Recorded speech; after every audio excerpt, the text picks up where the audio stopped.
आज के समय में अगर यूपी में चुनाव हो जाए तो किसकी सरकार बनेगी? दरअसल लोकसभा चुनाव के परिणाम के बाद बीजेपी को यूपी में तगड़ा झटका लगा तो सपा को जनता ने मालामाल कर दिया। एक समय यूपी में 5 सीटों पर सिमटी सपा के अब 37 सीटों पर सांसद हैं, तो उसके साथ कांग्रेस 1 से 6 सांसदों तक पहुंच गई है।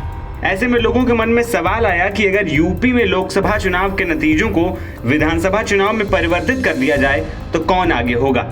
अगर यूपी में अभी चुनाव होते हैं तो किस दल की सरकार बनती हुई नजर आ रही है? वैसे तो यूपी में विधानसभा चुनाव 2027 में होने वाले हैं, लेकिन राजनीतिक जमीन को मजबूत करने के लिए नेता अभी से मैदान में जुट गए हैं। लोकसभा चुनाव में अपने इतिहास का सबसे बेहतर प्रदर्शन कर सपा का कॉन्फिडेंस हाई है। लोकसभा चुनाव के बाद अब सबकी नजर 10 सीटों पर होने वाले उपचुनाव पर है।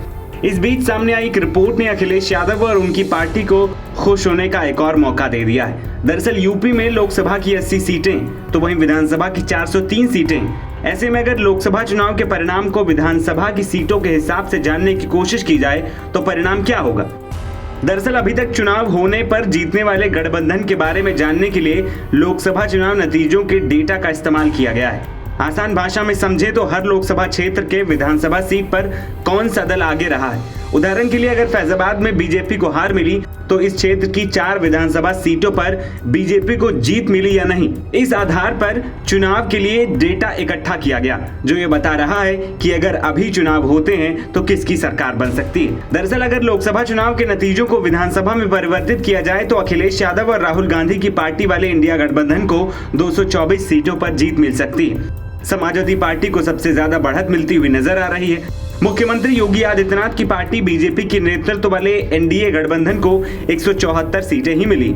यहाँ गौर करने वाली बात यह है कि चंद्रशेखर आजाद की पार्टी को भी 5 सीटों पर जीत मिल सकती है, जो नगीना लोकसभा क्षेत्र से सांसद हैं। 4 बार सत्ता में रही मायावती का खाता यहाँ भी खुलता नजर नहीं आता है।